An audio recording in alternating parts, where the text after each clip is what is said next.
So, docking reserved for residents of Rue de Saint-Ghislain 33A. So whose boat is that? Your room in the whirling isn't much bigger than this sloop. This is worth more than you'll ever earn in all your life. That's what I'm thinking, yeah. This is a nice boat. He was faking a leg injury. And after you fed him, he started walking fine. No way! Did he really do that? Did he really do that? That's some next level. Some next level shit right there. I do hope that, you know, he doesn't have an injury. So, new character here, Joyce Messier. A striking woman leans against the cabin top of her sailing boat, smiling as you approach. Her green raincoat glistens with droplets. A silk scarf is tied around her throat. Good morning, officers. I'm Joyce. Joyce L. Messier. I represent the board of Wild Pines, the owners of the harbour. You gentlemen must be from the RCM. Yes, we are.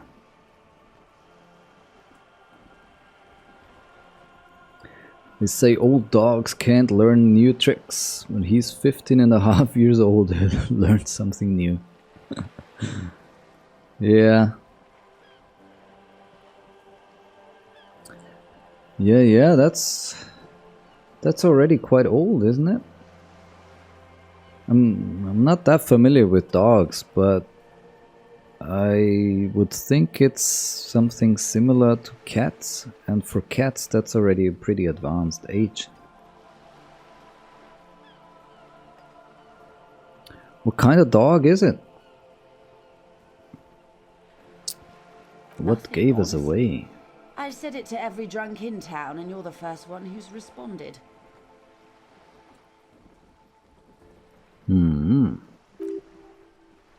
Relax. She meant it in jest. Alright, okay. It is true though. We are drunk.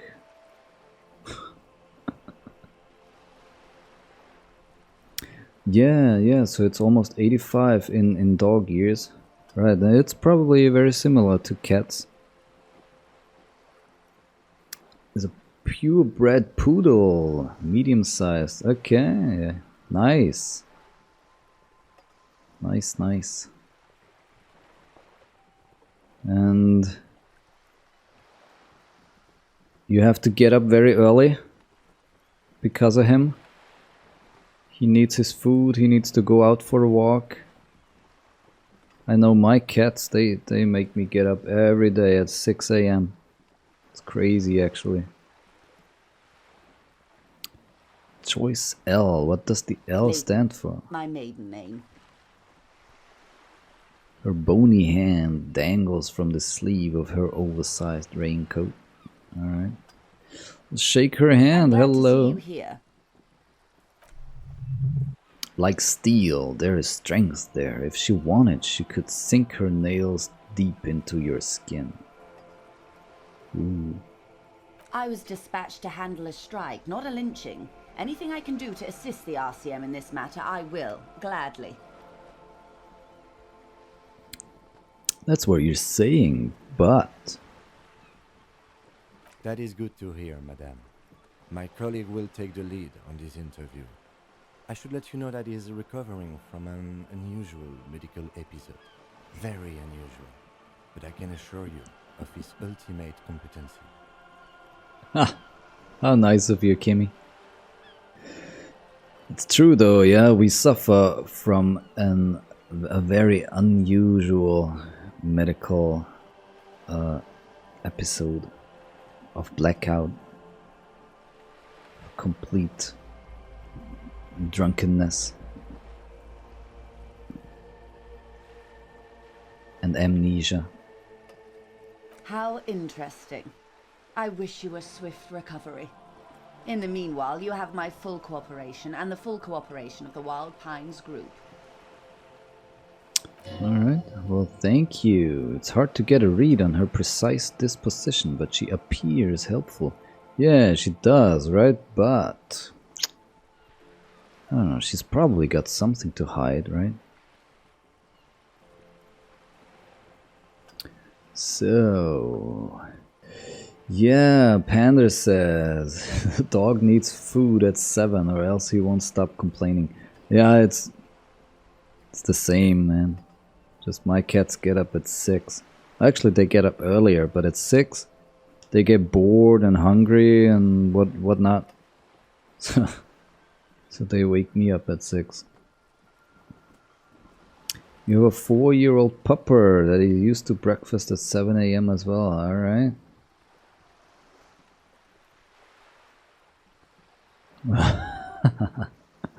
So yeah, he's gonna wake you up. It's highly effective. Hey, it's nice at least. Right? My cats, they're just shouting. They are just shouting. Very loudly. So that you actually have to get up. There's nothing you can do. Because you cannot sleep anymore when they're shouting like that. Yeah. Yeah, it's annoying, but you know, I understand, you know. They can't sleep as long as we do.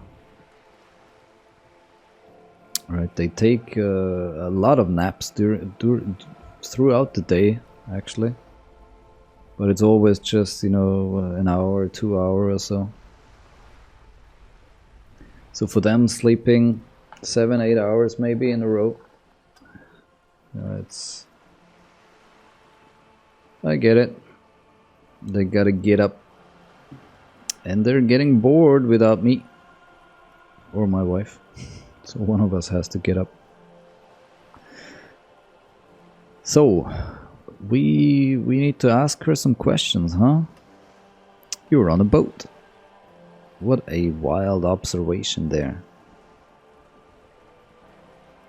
But why are you on a boat? Not a lot of people on boats, are there? Does she have a name? I could ask that. No? No name for the boat? Just Coeur d'Alene 19? Because that's the type of sloop it is. What kind of boat is it? It's a pleasure craft, a 19 pacer. It also happens to be rated for category 1 racing. Though these days I mainly use it for business. How do you like the sloop? Like it a lot. It's the eel zips, baby.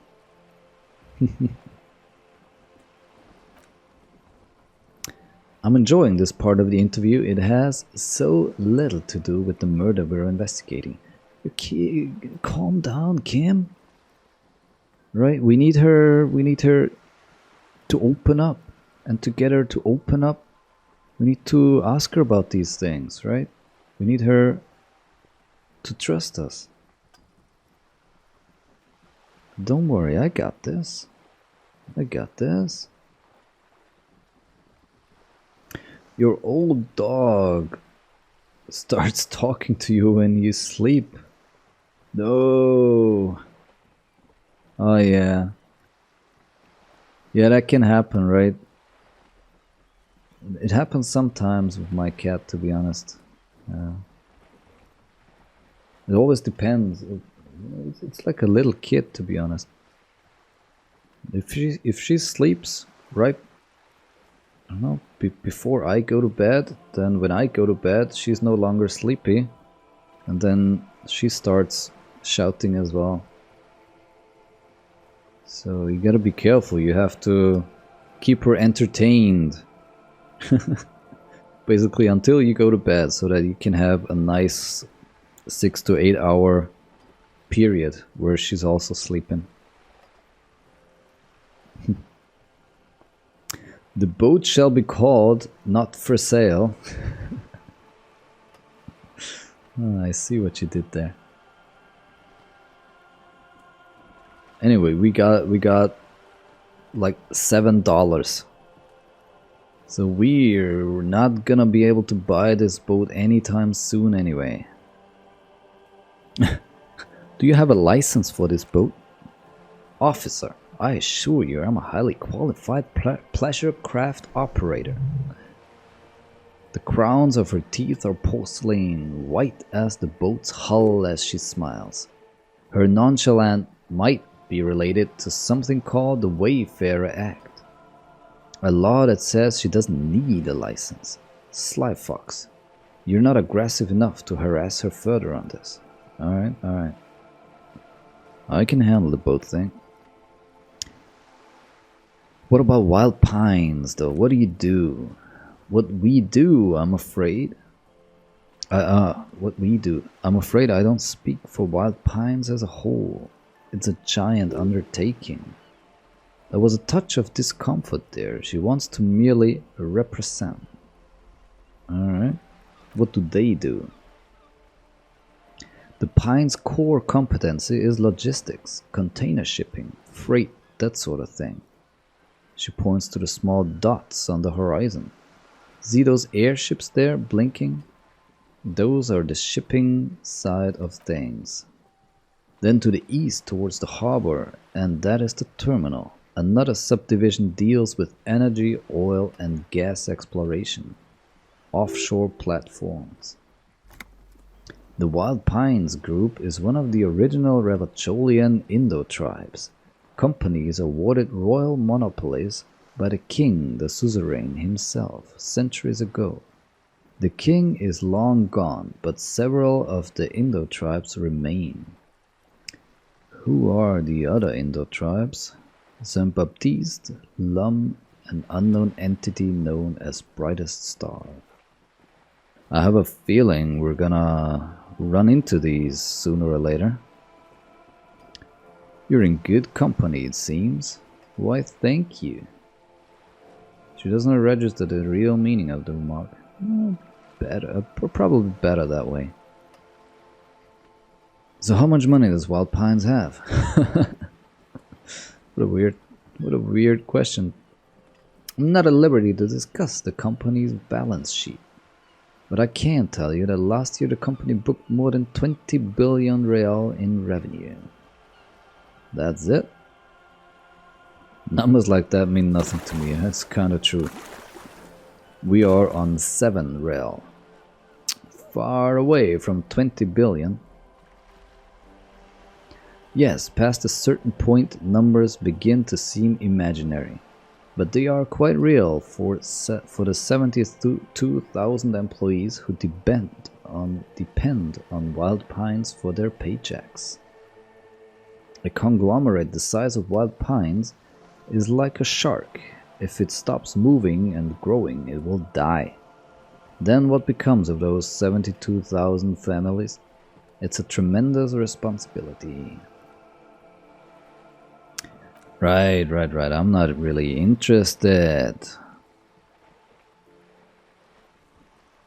in the details, right? Just want to know, well, we just want to get to know Wild Pines like a little bit to know what we're dealing with here. So what can you tell me about the strike here? Everything. We're right up to, but not including trade secrets. What is your role in this precisely? I believe the official title is Senior Labor Negotiator. In practice, I'm a grocery clerk. I relay the union's demands to Wild Pines and return with Wild Pines' counter offer.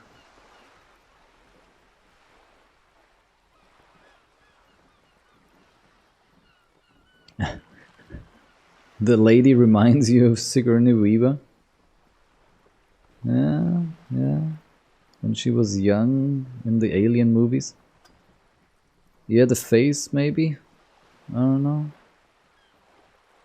No, actually she had a similar hairstyle as well in these movies, didn't she?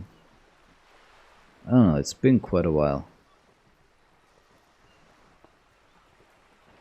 Actually, the older Sigourney Weaver Looks similar as well though, doesn't she?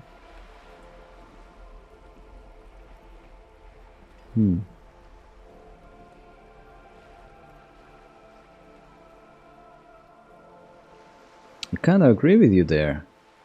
Yeah. There are definitely similarities, right? Huh. Ah, so and how are the talks going? Not very well, huh? They're not at all. That's the problem. The union stopped all negotiations a week ago, after that awful lynching took place. We have a lot of questions about that. Now they won't even let me into the harbor. There's a 220 meters racist behemoth blocking the gates. I've seen this, big fella. Tell us more about this, dude. What can I say? The union employs a giant covered in tattoos. A racist giant. I guess that's part of their big tent organization now. How were the talks going before the lynching? Let's say I was not making the kind of progress I'd hoped for when I first arrived. And when did you first arrive? I arrived 3 weeks ago. Yes, in the middle of February. The bay was still partially frozen then. I prefer to do these things on site, like the RCM. He looks at his notes, but the strike began in December. I wasn't the original negotiator here. I took over after Mr. Gaumont hit a wall with Mr. Clare, the union boss. Mr. Clare refused to speak with Gaumont despite concessions he'd granted the union in prior negotiations. This isn't the first time the union has gone on strike. Heavens no, there have been 2 prior strikes.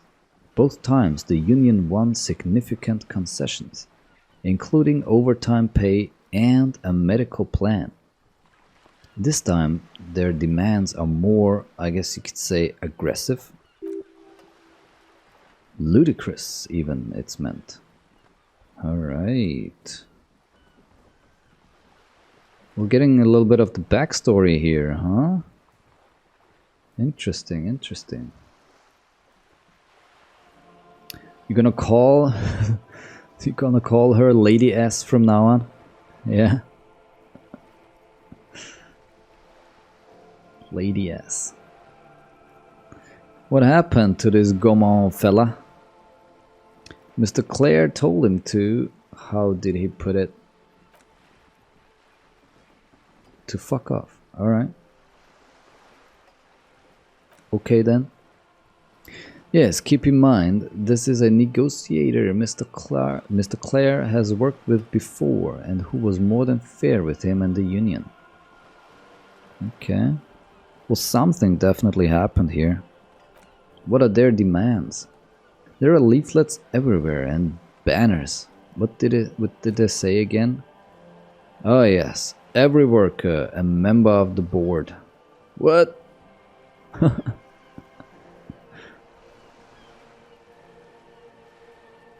Seems like they have no idea about business, huh? In its defense, another said, demand democracy. Pretty tame stuff compared to every worker and member of the board. Most of them probably won't even know what that means. Fortunately, they explained it. Every time the Wild Pines group makes a decision about anything, it needs the signature of each of the 2,200 workers in its Martinez terminal. Right. Just so you understand, this is but one of the 22 terminals owned by Wild Pines. Essentially, not only are they kings of the company, they are also kings of the 72,000 employees of Wild Pines Group. It's pretty funny, I admit. The workers can't be kings, the king is king. The king is dead, long live the workers, huh? What are you gonna do? I'm not sure. Naturally, I assumed that was just their opening position, a hard-nosed tactic with a side of mockery. But there's been no follow-up, just the same nonsensical slogan repeated over and over again. And now people are getting lynched, I hear, behind the whirling, a disastrous situation if there ever was one. Excuse me, Kimi says, from whom did you hear about this lynching? Her reply comes quick. I first heard it from the boya at the gates. Boya at the gates? The one whose very name advertises his aversion to work. I think he said his name was Call Me Mañana. I know this dude. He seems to be connected, huh? At the moment, all traces lead to this Mañana dude. This checks out, yeah. The scabs at the gate. Did you put him there? The scabs? She raises her brow. You mean the huddled masses of Jamrock come to Bled for work where the Union refuses to? If they were organized by Wild Pines or its affiliates, then it would be a company secret. I could not share it with you, not right now at least. It's implied she's open to discussing this matter with you at a later occasion. Alright. What about this Union boss, Mr. Clare?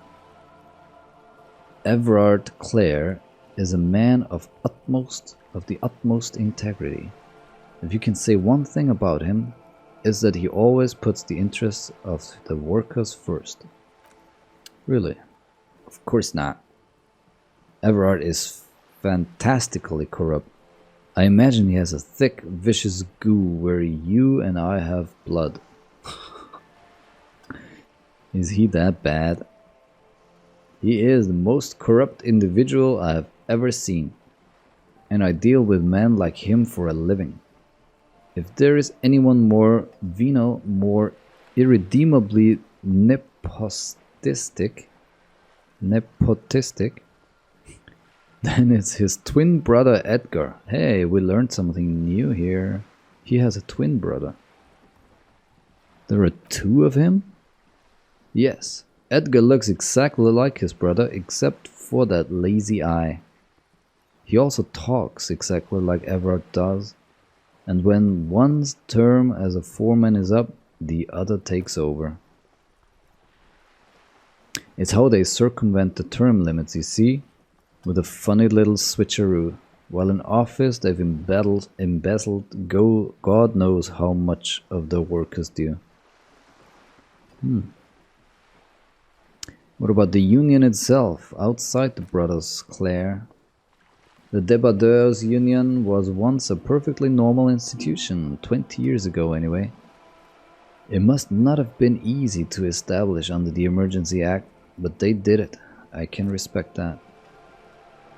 Organized labor at its best, as they say. Then something happened in the local chapter elections. The Brothers Clare came and transformed it into, how do you say, a mob. The Débardeurs are a crime syndicate. Sad as it may be, we're forced to cooperate with them. Refreshingly honest, officer. The company has tried appeasing in the past, but I'm afraid our concessions have only emboldened Everard and his brother. And your opinion, detective, if I may ask? I'm a curious and talkative person, you see. I can see. Would you say the Débardeurs Union is an effective advocate for the rights of local working men? No. A giant leech sucking the life out of Revachol? Probably. Basically a socialist mob? Let's go with the giant leech. Indeed. And the hungry one. Sadly, Wild Pines have cooperated with what amounts to a criminal syndicate for 2 decades. However much you feed the leech always hungers. One more thing though, you said something happened in the elections. I'm glad you asked. There was a woman, the previous forewoman of the Union. She disappeared. Disappeared? Yes, on the last day of the local chapter elections, her daughter phoned in and said she wasn't running anymore. Or coming to work, ever. End of story. Some kind of extortion probably, huh? Indeed. The company suspects foul play. There's nothing they could do, it was a union matter. The point of presentation is, these kind of things happen around the Clares. Watch out when you're dealing with them. Thank you for your concern, ma'am, we'll be just fine. Whew. Alright. We're understanding the Union and the Wild Pines here and their conflict a little bit better now.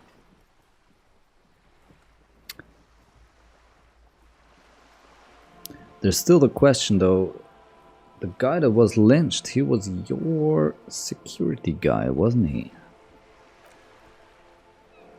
Can you tell me about this lynching? Huh? What can you tell me about this lynching? Quite a few things, I'm afraid.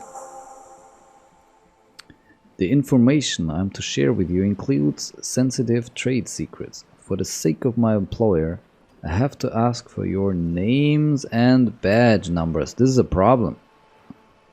No way! I don't know my name and I lost my badge.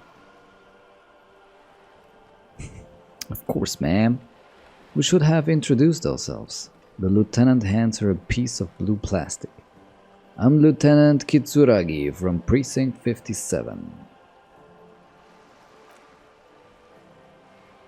He points to you, and this is my colleague from Precinct 41.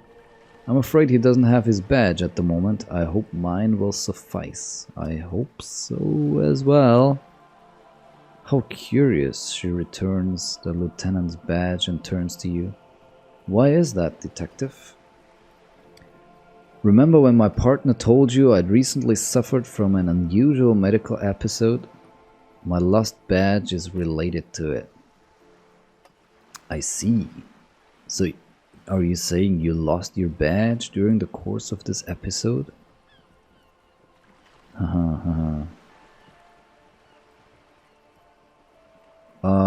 Yes. I can't hear you, darling. Speak up, please. Shit.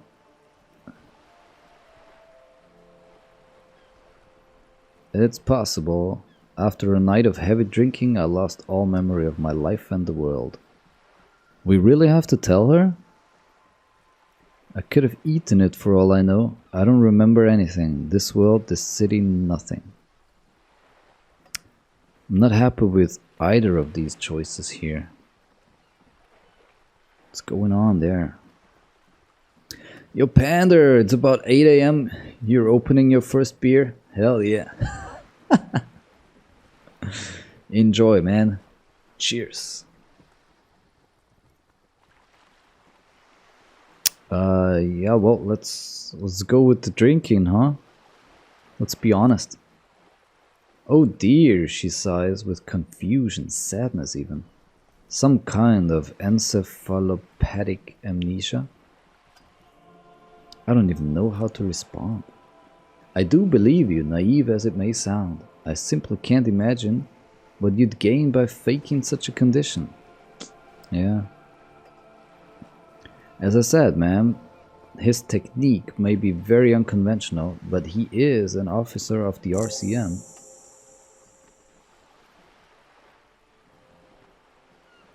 God damn it.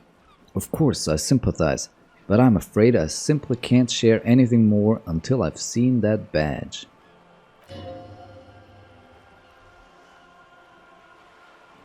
What can we do here? What can we do here? Hang on, she's a professional negotiator. She should be open to some sort of mutually beneficial arrangement. That's good thinking. That is good thinking. Although this is quite high as well. It is a red check though. First drink is for you.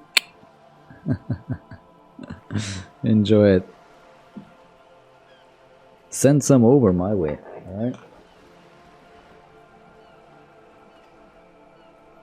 I'm closer to acceptable drinking hours anyway. It's almost 5 p.m. here. It's okay for the first beer. Let's try, huh? 72%.